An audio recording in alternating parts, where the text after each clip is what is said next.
Friends, இன்னைக்கு நம்ம road side கடைகளில் விற்கக்கூடிய குடல் கிரேவி தாங்க எப்படி செய்கிறதுன்னு பார்க்க போகிறோம். நான் எங்கள் அம்மா சொல்லி கொடுத்த மெத்தட்லேயே இப்போ செய்கிறேங்க. வாங்க அதை எப்படி செய்கிறதுன்னு பார்க்கலாம்.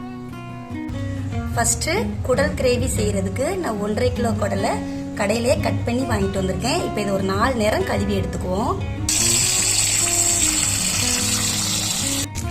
குடலை கழுவுறப்ப நல்லா கையால் பிசைஞ்சு கழுவி எடுத்துக்கோங்க.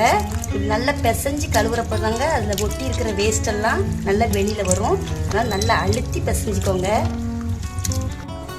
5 நேரம் நல்லா பிசைஞ்சு கழுவி எடுத்துருக்கேன். இப்போ இதை நல்லா கொதிக்கிற வெந்நில போட்டு எடுத்துக்குவோம். கொதிக்கிற தண்ணியில் 1 ஸ்பூன் மஞ்சள் தூளும் போட்டிருக்கேங்க. இப்போ நம்ம கழுவி வச்ச குடலை அதுக்குள்ளே போட்டுக்கலாம்.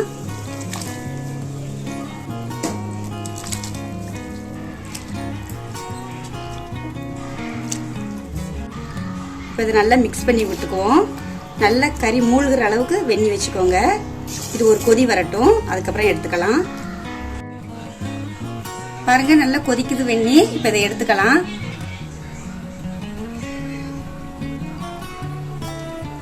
இப்போ சுடுவெளியிலேருந்து எடுத்த குடலை திரும்பவும் 2 நேரம் கழுவி ஒரு குக்கருக்கு மாற்றிருக்கேன். இப்போ இது கூட 1 ஸ்பூன் இஞ்சி பூண்டு பேஸ்ட்டு, 1/2 ஸ்பூன் மஞ்சள் தூள், கொஞ்சமாக உப்பு, ஒரு 1/2 டம்ளர் தண்ணி, இதை நல்லா மிக்ஸ் பண்ணி விட்டு ஒரு 5 விசில் விட்டு வேக வச்சு எடுத்துக்குவோம்.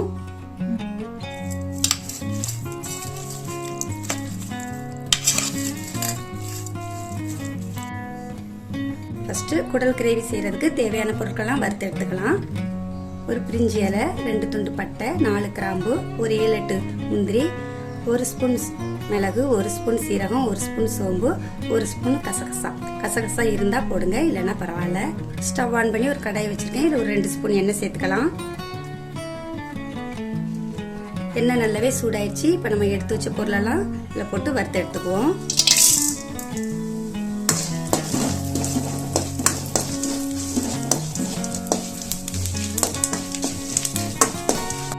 எல்லாமே நல்லா வறுபட்டுட்டுங்க. இப்போ இது கூட 1 கப் சின்ன வெங்காயம் சேர்த்துக்கலாம்.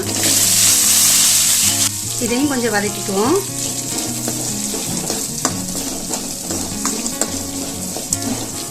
வெங்காயத்தை லைட்டாக வதக்கினா போதுங்க. இப்போ இது கூட 2 மீடியம் சைஸ் தக்காளியை கட் பண்ணி வச்சுருக்கேன். இதையும் சேர்த்துக்கலாம். கூடவே 1 கொத்து கருவேப்பிலையும் போட்டு வதக்கிக்குவோம்.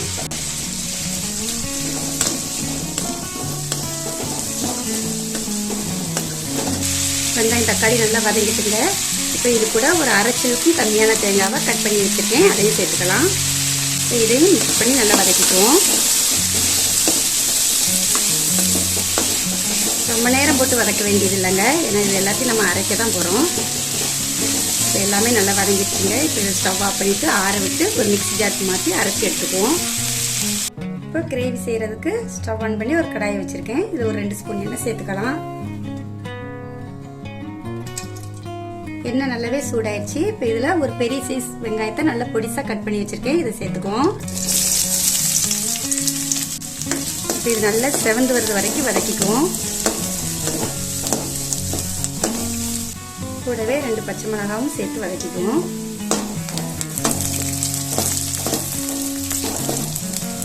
வெங்காயம் இந்த அளவுக்கு நல்லா வதங்கினா போதுங்க. இப்போ இது கூட நம்ம அரைச்சி வச்ச பேஸ்ட்டையும் சேர்த்துக்குவோம்.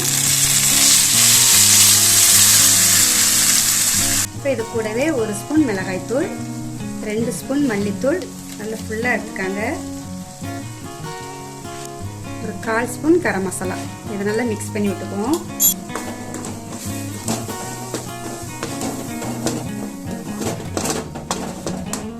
இது கூடவே ஒரு 1/2 ஸ்பூன் மஞ்சள் தூள் போட்டுக்குவோம். நான் ஃபஸ்ட்டு போட மறந்துட்டேன். இது எல்லாத்தையும் நல்லா மிக்ஸ் பண்ணி ஒரு 2 நிமிஷத்துக்கு வதக்கிக்குவோம். இந்த மசாலா கூட நம்ம வேக வச்ச குடலை சேர்த்துக்குவோம். இதை நல்லா மிக்ஸ் பண்ணி விட்டுக்குவோம்.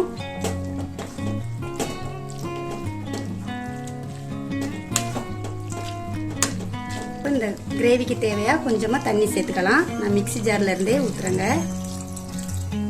இப்போ இது கூடவே தேவையான உப்பும் சேர்த்துக்கலாம். நம்ம ஃபஸ்ட்டு வேக வைக்கிறப்போ உப்பு போட்டிருக்கோம், அதனால் பார்த்து சேர்த்துக்கோங்க.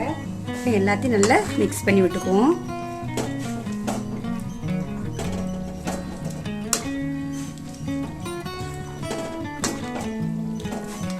உப்பு காரம் எல்லாம் கரெக்டாக இருக்கான்னு செக் பண்ணிக்கோங்க. இந்த குடலை வந்து குழம்பு மாதிரி வைக்கிறதுக்கு பதிலாக இப்படி கிரேவி மாதிரி வச்சா தாங்க நல்ல டேஸ்ட் இருக்கும், எடுத்து சாப்பிட்றதுக்கும் சூப்பராக இருக்கும். இந்த கிரேவி வயிற்று புண் உள்ளவங்க, குடலில் புண் விழுந்தவங்கலாம் செஞ்சு சாப்பிட்டா சீக்கிரமாகவே குணமாயிருங்க, அவ்வளோ நல்லது உடம்புக்கு. இப்போ இது ஒரு 5 நிமிஷம் வேகட்டுங்க.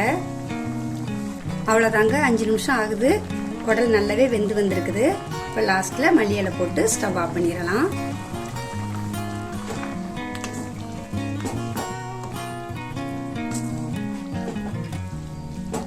அவ்வளோதாங்க, சூப்பராக குடல் கிரேவி ரெடி ஆயிடுச்சு. இது இப்படியே கூட சாப்பிடலாங்க, இல்லைன்னா சாதத்துக்கு இட்லி தோசைக்குமே வச்சு சாப்பிட அட்டகாசமாக இருக்குங்க. நீங்களும் இதே மெத்தடில் உங்கள் வீட்டில் செஞ்சு பார்த்துட்டு எப்படி இருக்குன்னு கமெண்டில் சொல்லுங்கள். இந்த வீடியோ பிடிச்சிருந்தா ஃபஸ்ட்டு ஒரு லைக் போடுங்க, மறக்காமல் நம்ம சேனலுக்கு சப்ஸ்கிரைப் பண்ணுங்கள். நன்றி.